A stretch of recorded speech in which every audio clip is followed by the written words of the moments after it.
সূর্যনগর সমস্যা 12 বছর ধরে মাথা।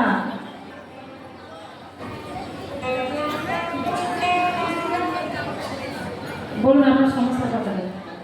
আমার 12 বছর আগে, মানে 12 বছর আগে আমার বাড়ি হচ্ছিল, তো সেইখানে আমার মানে ঘর ছাউনি হচ্ছিল এডভেস্টারে। তো 5 ফুটের এডভেস্টারের হাতটুকু মানে ফেটে উপর থেকে পড়ে যায়। তো পড়ে যাওয়াতে যেন সেই শ্যালোতে জল ঢুকে সেরকমভাবে আমার মাথা ফেটে রক্ত বেরোচ্ছিল।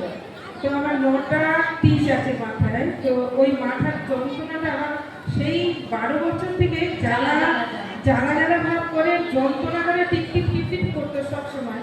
তো আমি সবসময় ঈশ্বরকে বলতাম যে আমার এই মাথা যন্ত্রণাটা কবে ঠিক হবে ঈশ্বরই জানে।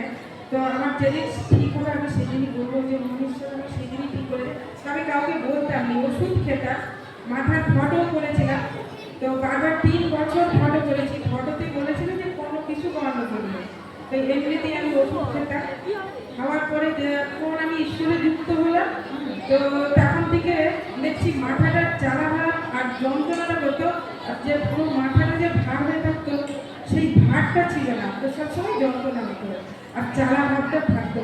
তো হিজড়িতে যাওয়াতে পাস্টরের লেখা বেড়াতে ওই দিন আমি আমিন করে মাথায় হাত দিয়েছিলাম। তো সেই দিন থেকে আজ বলি আমার সুন্দর, কোনো কিছু নেই, একদম সম্পূর্ণ সুস্থ। সম্পূর্ণ সুস্থ। আর জ্বালা যন্ত্রণা কিছু নেই।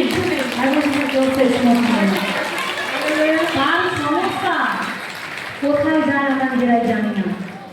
কলকাতা না, সমস্যা কোথায় গেল?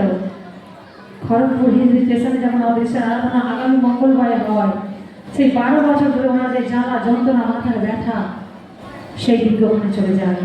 তাই তো ঈশ্বর আমাদের ডাকে, তোমরা এখানে নয় ওখানে চলো, ওখানে নয় ওখানে চলো। কেন রাখে? মঙ্গলবার থেকে এই মাথার যন্ত্রণা থেকে জ্বালা থেকে সেই 12 বছরের রোগ থেকে সম্পূর্ণভাবে ঈশ্বরের পবিত্র আত্মাকে স্পর্শ করে টাচ করে তারপর সম্পূর্ণভাবে সুস্থ হয়ে যায়।